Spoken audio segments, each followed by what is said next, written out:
নমস্কার বন্ধুরা, আমি মৌলিনা। ইটস মৌলিনা অ্যান্ড প্রীতম চ্যানেলে তোমাদের সকলকে স্বাগত। আজ আমি বানাবো lemon pepper chicken. Lemon pepper chicken বানানোর জন্য আমি এখানে প্রথমেই 500 গ্রামের মতো মুরগির মাংস নিয়ে নিয়েছি। এটাকে আমি ভালো করে ধুয়ে রেখে দিয়েছি। এর মধ্যে আমি অ্যাড করে দিচ্ছি 100 গ্রামের মতো টক দই। এটাকে আমি আগে থাকতেই ফাটিয়ে রেখে দিয়েছিলাম।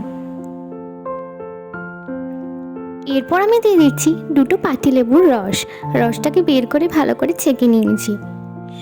আর দিয়ে দিলাম 1 চামচের মতো আদা বাটা, 1 চামচের মতো রসুন বাটা, আর দিয়ে দিচ্ছি অল্প একটু সানরাইজের শাহি গরম মশলা।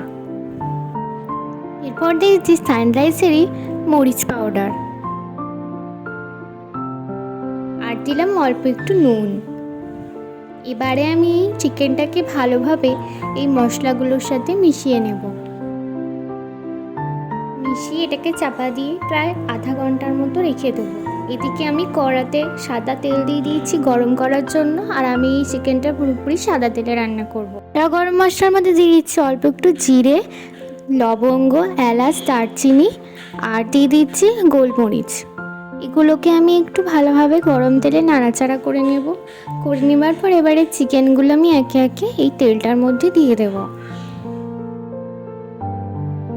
চিকেনগুলোকে বেশি হাই ফ্লেমে ভাজবেন না, লো টু মিডিয়াম ফ্লেম করে এই চিকেনগুলোকে আমি এইভাবে ভেজে নেব ভালোভাবে।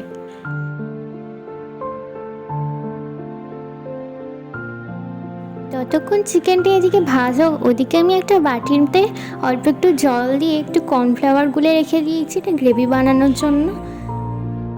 তো এদিকে দেখতেই পাচ্ছ চিকেনগুলো লাল লাল করে ভাজা হয়েই গেছে মোটামুটি।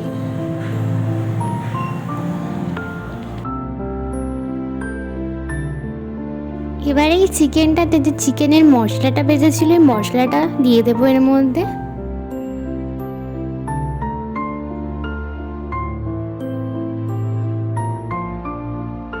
একটু নাড়াচাড়া করে নেওয়ার পর আমি এতে 4 কুচোর মতো আলু দিয়েছি, কারণ আমি একটু আলুটা পছন্দ করি বলে। তো এর মধ্যে আমি এখনও জল অ্যাড করিনি। তো দেখতেই পাচ্ছ গ্রেভিটা আস্তে আস্তে ঠিক হয়ে যাচ্ছে। তো এই সময় আমি এর মধ্যে দেবো ওই কর্নফ্লাওয়ারগুলো জলটা। এরপর দিয়ে দেবো আগে থেকে আমি শুকনো খোলাতে অল্প একটু গোলমরিচ ভেজে গুঁড়িয়ে রেখেছিলাম সেটা। এবার আমি এই লো টু মিডিয়াম ফ্লেম করে আমি এই চিকেনটাকে এইভাবে কুক করব। তারপর দিয়ে দিচ্ছি অল্প একটু ধনেপাতা কুচি,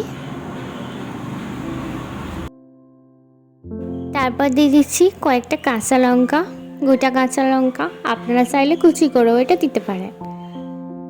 কিছুক্ষণ ফুটে ওঠার পর মানে বুঝতেই পারছেন আমাদের চিকেনটা পুরোপুরি সেদ্ধ হয়ে গেছে।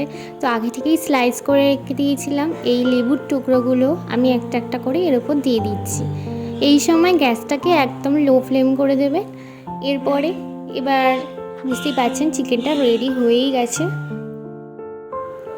এবারে এই চিকেনটার সাথে লেবুর স্লাইসগুলোকে মিশিয়ে নেব। মিশিয়ে নেওয়ার পরই তৈরি হয়ে গেল আমাদের লেমন পেপার চিকেন।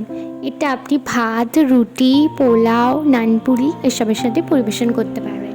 ভিডিওটা কেমন লাগলো অবশ্যই জানাবেন। চ্যানেলটাকে সাবস্ক্রাইব করতে ভুলবেন না। দেখা হচ্ছে পরবর্তী অন্য কোনো ভিডিও। ততক্ষণের জন্য tata, bye bye, take care.